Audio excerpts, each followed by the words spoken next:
In the vibrant city of Lagos, the Okoye family lived a life of modest comfort.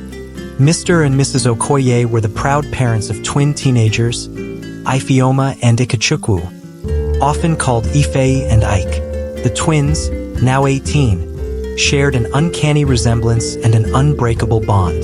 They were inseparable, their connection going beyond mere sibling affection. Their bond had always been strong, but as they grew older, it took on a new and troubling dimension. The twins had begun to explore each other in ways that went beyond the boundaries of familial affection.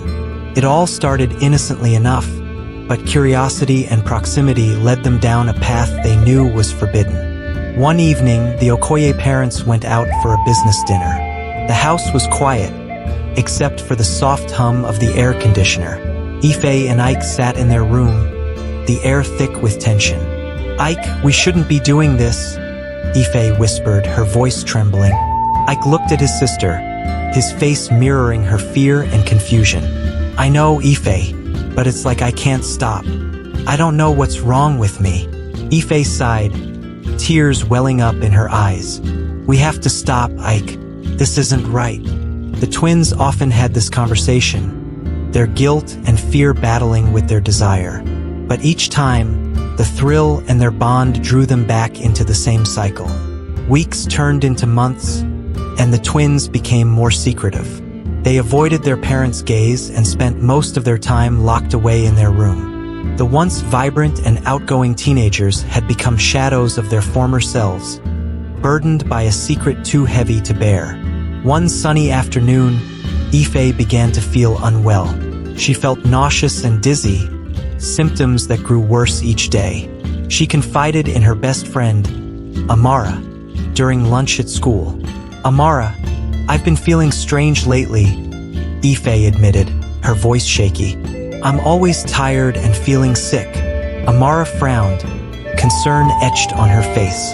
"Ife, you should see a doctor. It could be something serious." Ife nodded, but fear gripped her heart. She had a sinking feeling about what might be wrong. That evening, she confided in Ike. "Ike, I think something's wrong with me," she said, tears streaming down her face. "I've been feeling sick and tired all the time." Ike's face paled. "Ife, do you think you might be pregnant?"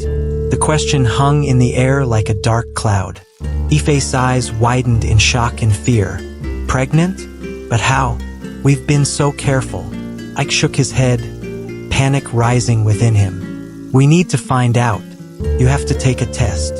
The next day, Ife bought a pregnancy test and took it in the privacy of their bathroom. She waited, her heart pounding in her chest.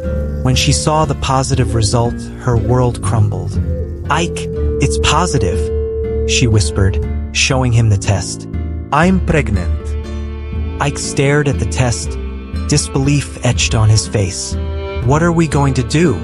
The twins were trapped in a nightmare of their own making.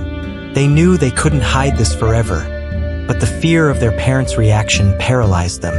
As they sat in silence, the reality of their situation sank in. They were in too deep, and there was no easy way out. That night, as they lay in their beds, Ife turned to her brother. "Ike, we need to figure this out. We need a plan." Ike nodded, determination replacing the fear in his eyes. "We'll get through this, Ife. We'll find a way." The twins didn't have all the answers, but they knew they had to stick together. The bond that had once been their strength was now their greatest weakness. They had to navigate this treacherous path carefully, or risk losing everything.